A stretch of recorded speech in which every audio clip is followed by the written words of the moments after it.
What about Liverpool, my former club? Dom Solanke in, a development player. Of course, will Daniel Sturridge stay or go? My personal view is you keep him. Proof wise is that the West Ham game, I mean, completely shows that you only have to play 2 or 3 games but have an impact to then it pay you back significantly, and in Liverpool's case, after a little bit of a wobble, was guaranteeing Champions League football. Daniel Sturridge as well, again, think of players next season, this will be the narrative, that wanted to get into the World Cup squads, that have got competition for places. Daniel Sturridge will want to be involved with England, I'm sure, and wanting perhaps to get into the side. So expect players that are going to be in their international teams with a chance of competing and doing well in Russia to have very, very good seasons, or hopefully have good seasons. They should want to have good seasons, and I'd imagine Daniel Sturridge will be one of them. So Solanke in adds to Origi, Danny Ings, big season for him. Again, if he gets goals for Liverpool, might force himself into an England World Cup squad. Goals from flank positions, Mane, Coutinho, in particular, Emre Can came good at the end of last season. Adam Lallana as well weighs in with goals and creativity. So Liverpool's front side of the team for me is okay. Areas for improvement, left back.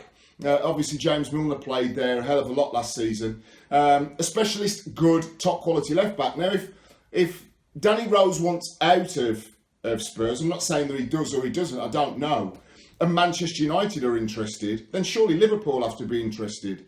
You know, Manchester United got into the Champions League via the back door. Liverpool did it by their league position.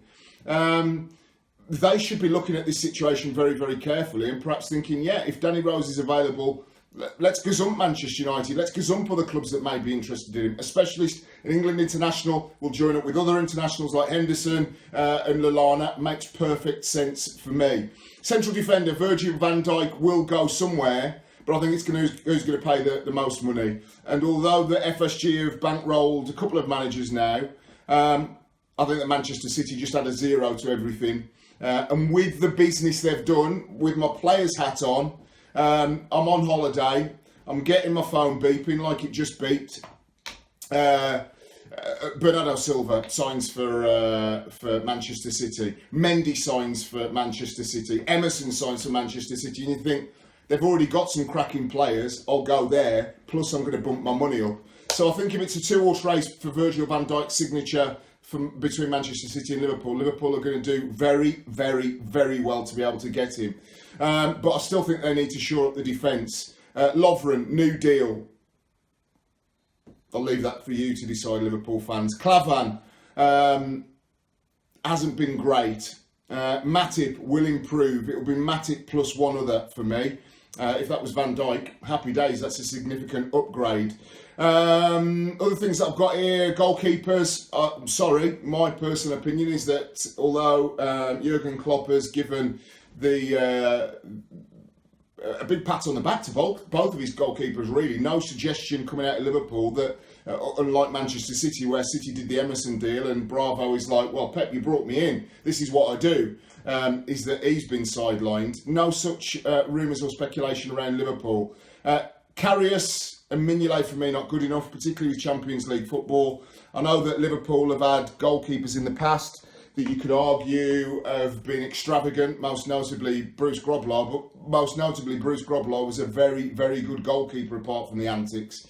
I just don't think Karius and Mignolet, if you're comparing them like to like with their peers in the Premier League, Hugo Lloris and David De Gea, I don't think they're in the same orbit. So for me, it would be a goalkeeper.